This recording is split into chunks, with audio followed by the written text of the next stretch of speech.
আপোনালোকে দেখিলে নে মুখ্যমন্ত্ৰী মহোদয়ক আজিকালি প্ৰাৰ্থীসকলে অৰ্থাৎ কেণ্ডিডেটসকলে অসম পুলিচৰ য'তেই লগ পায় ত'তেই সোধে অসম পুলিচৰ ফিজিকেল কেতিয়া হ'ব আনকি দাবীও কৰিব ধৰিছে যে ছেপ্টেম্বৰত ফিজিকেলটো পাতিব লাগে মুখ্যমন্ত্ৰী মহোদয়ে কি ক'ব কি নক'ব একো ভাবি নেপায় কৈ দিয়ে যে মই আলোচনা কৰি সকলো ঠিক কৰি তোমালোকক জনাম টিভিত চাই থাকিবা অৰ্থাৎ মুখ্যমন্ত্ৰী মহোদয়ে যেন এটা খং প্ৰকাশ কৰে এই কথাটোৰ জৰিয়তে কাৰণ কেতিয়াবা হাঁহি মুখে ধুনীয়াকৈ কৈ দিয়ে তোমালোকে প্ৰেক্টিচ কৰি থাকা হ'ব নহয় মই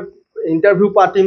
সময় আছে বানপানীৰ সময় কিবা কিবি ধুনীয়াকৈ কৈ দিয়ে কিন্তু আজি খুব খঙাল সুৰত তেওঁ কৈ দিয়ে টিভি চাই থকা সকলো ঠিক কৰি মই টিভিত কৈ দিম তেনেকৈ কৈ দিয়ে তো মুখ্যমন্ত্ৰী মহোদয়ক এনেদৰে কেণ্ডিডেটসকলে একচুৱেলি প্ৰত্যেক সময়তে য'তেই লগ পায় ত'তেই ইণ্টাৰভিউৰ কথা সোধাটো উচিত নহয় বুলি মই ভাবোঁ কিয়নো তেওঁ কৈয়ে থৈছে যে